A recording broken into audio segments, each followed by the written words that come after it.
Vichāra-Saṅgraham.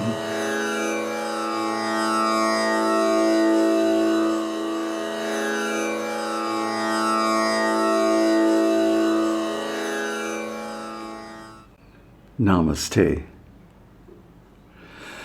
So now we're getting to the point in Vichāra-Saṅgraham where the disciple is curious to know how to do this self-inquiry, and specifically the method, who am I?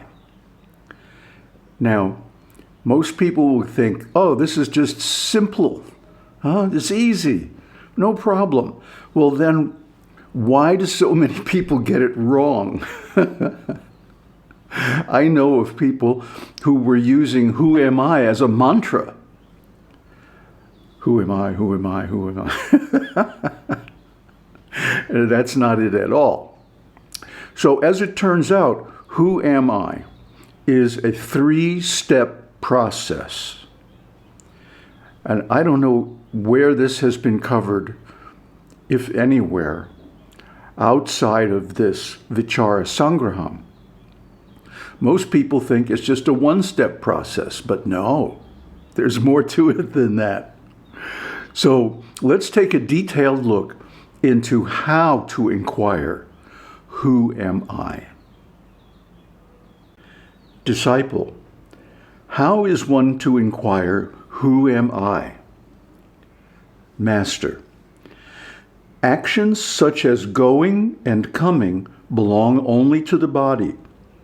And so when one says, I went, I came, it amounts to saying that the body is I. But can the body be said to be the consciousness, I, since the body was not before it was born, is made up of 5 elements, is non-existent in the state of deep sleep, and becomes a corpse when dead? Can this body, which is inert like a log of wood, be said to shine as I? Therefore, the I consciousness, which at first arises in respect of the body, is referred to variously as self-conceit, tarbodham, egoity, ahaṅkāra, nescience, avidya, illusion, māyā, impurity, māyā, and the individual soul, jīva. Can we remain without inquiring into this? Is it not for our redemption through enquiry that all the scriptures declare that the destruction of self-conceit is release, mukti? Therefore, making the corpse body remain as a corpse, and not even uttering the word I, one should inquire keenly, thus, now, what is it that rises as I? Then there would shine in the heart a kind of wordless illumination of the form I. That is, there would shine of its own accord the pure consciousness, which is unlimited and one, the limited and the many thoughts having disappeared. If one remains quiescent without abandoning that, the egoity, the individual sense of the form I am the body, will be totally destroyed. And at the end, the final thought, the I form, also will be quenched like the fire that burns camphor. The great sages and scriptures declare that this alone is release. So, you see, there's a little bit more to it than just asking, who am I? Because without establishing very clearly and convincingly that neither the body nor the mind is the self, there is a tendency to mistake them for the real I. And that's why I broke this up into 3. Not only is it too long, just for one slide, but each part has a definite purpose. In the first part, he denies that the body is I. And we went into that in quite some detail in the previous episode. So I'm not going to go into that again, but just to say that this body, because it's made of 5 elements, and the word element is used in a different sense than it is in modern science. The 5 elements are earth, water, fire, air, and space. So actually they're not elements, we would call them states of matter. Solid, liquid, gaseous, plasma, and emptiness. So because these 5 are actually different things, different tattvas, therefore the body is called an aggregate. It is not one thing. It is assembly of things. And these things are put together in a very astonishing way by nature in the womb. And although it's fascinating and wonderful how the body is constructed, still, the body is not one. How can we call it I? And especially because at the end of life, the body becomes a corpse, lifeless, inert, like a log of wood, only fit to be cast into the fire. So this body cannot possibly be I. Then in the next part, he goes into how the mind cannot be I. Because the mind, or at least the concept of I in relation to the body and mind, is called self-conceit. A conceit is something that one would like to be true, especially about oneself. You know, I don't know in other societies, but in America we have the expression, he was a legend in his own mind. You know, and that's a pun on the phrase, he was a legend in his own time. But aren't all of us like that to some degree? Don't we all make up stories that make us look better than we really are? That we are the hero of our own tale, our own novel, or our own action flick or whatever. So we are all a conceit, which means an artificial imposition on the reality. Something made up, fabricated, fictitious even. So this fictitious story that we tell ourselves and try to tell others, if they listen to us, is of the nature of ahaṅkāra, false ego. Ahang means I am, and kāra means that which is made, the manufactured identity. So that's not the real I either. How could it possibly be? Because the scriptures declare that letting go of this self-conceit, this false I, is mukti. And that's a very big deal.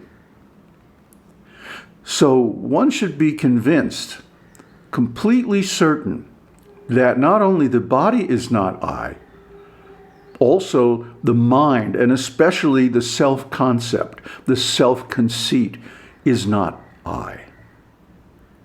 So if these two are removed, neti, this is not it, and this is not it, then what's left? He says, after that is complete, after one has negated the false I of body and mind, then there's a kind of wordless space in the heart. See, we fill up our hearts and minds with so much noise.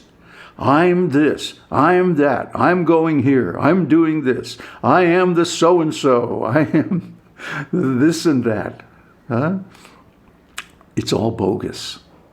So when we finally chuck that and give it up and stop trying to convince ourselves and others of how great we are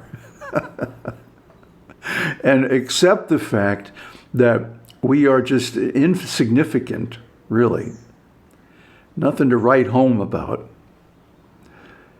then the space opens up in the heart where we can experience this silent, wordless awareness called I. And that's a code. Just like that is a code for Brahman in the Upanishads.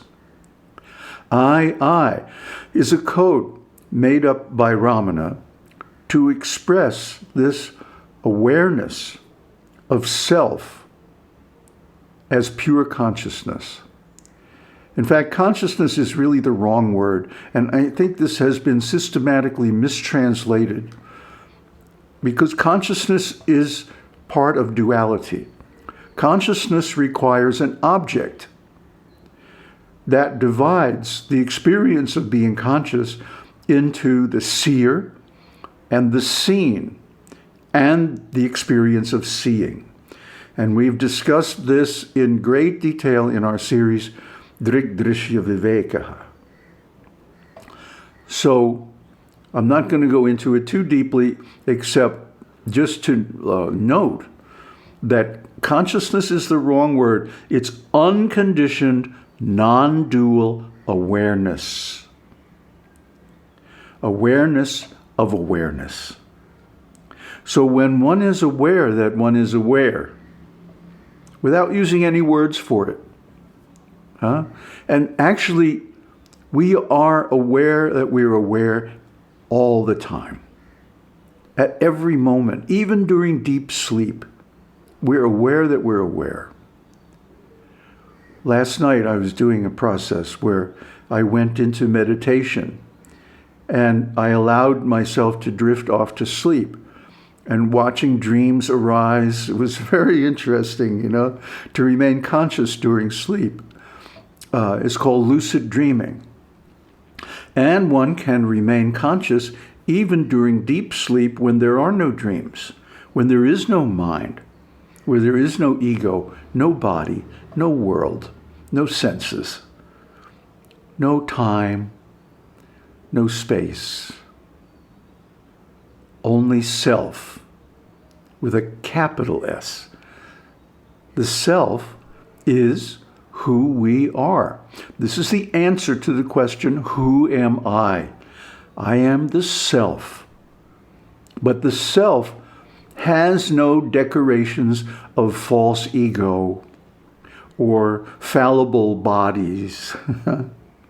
The self is original, absolute, boundaryless, unlimited, all-pervading awareness of awareness.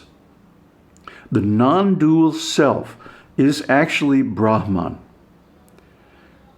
Now, I don't want to use the word God, but I do like the word the absolute. And Nirvana or Nibbana also refers to this same state. It's not something different. It's only the language that's different. In the Vedic concept, Brahman, or the self, Atma, is a positive term. In the Buddha's teaching, notice I didn't say Buddhism. In the Buddha's teaching, Nibbana, or Nirvana, is a negative concept.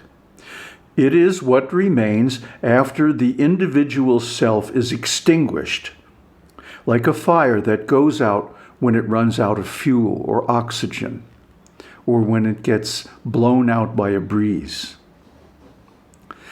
So only the language is different. The silence, the absolute nature of the experience, the unlimited nature of the self is all the same. Only one is described in positive terms, the other is described in negative terms. It's only a difference in terminology. So don't get confused by that.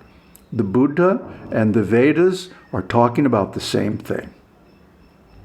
So then he goes on to say that if you cultivate this experience of I, that the false ego will be totally destroyed. This is a good thing, because the false ego is the source of suffering. For the sake of the false ego, we do so many nonsense things. And because we take credit for them, we accrue karma. And because of that karma, we have to be born again in a physical body and experience so much suffering. So mukti is when this false ego is completely destroyed. And then we are no longer taking credit for these actions that we have to perform to maintain the body. As we've discussed so many times, when a person attains enlightenment, the future life karma is destroyed. Sanchari karma. But the prarabdha karma, the karma that is to ripen in this life, is not destroyed. So one still keeps the body, and one has to maintain the body and tolerate whatever happens to the body. But one knows, beyond a shadow of a doubt, I am not this body. I am not this mind either. I am not this conceit of I. I am that space within the heart, within which all these other things show up. And knowing this, I can see very clearly that they are not real. They're not real in the same sense that I am real. They're simply an appearance, like a mirage. They're never born. And that's why this state is called, or this view is called the Ajatavara. Ajata means not born. So in this state, we don't identify ourselves as an I, as a separate individual, what to speak of as a body, or as a jīva, one who is born, an individual soul. We don't identify with our name, our form, our country, our religion, or any of that stuff. We simply experience it with great detachment. As Ramana says in one place, one simply watches life and the world with the attitude, oh, what strange things are we going to experience today? They're strange because they are not self. And the whole process of enlightenment rests on convincing oneself that these things that we normally identify with are not the real self. So in other words, it's a negative process. It's a process of taking away the things that confuse us and then resting in the reality, which is the only thing that's left. And we ask, who am I? And this is the answer. Aum Tat Sat. Aum Shakti Aum.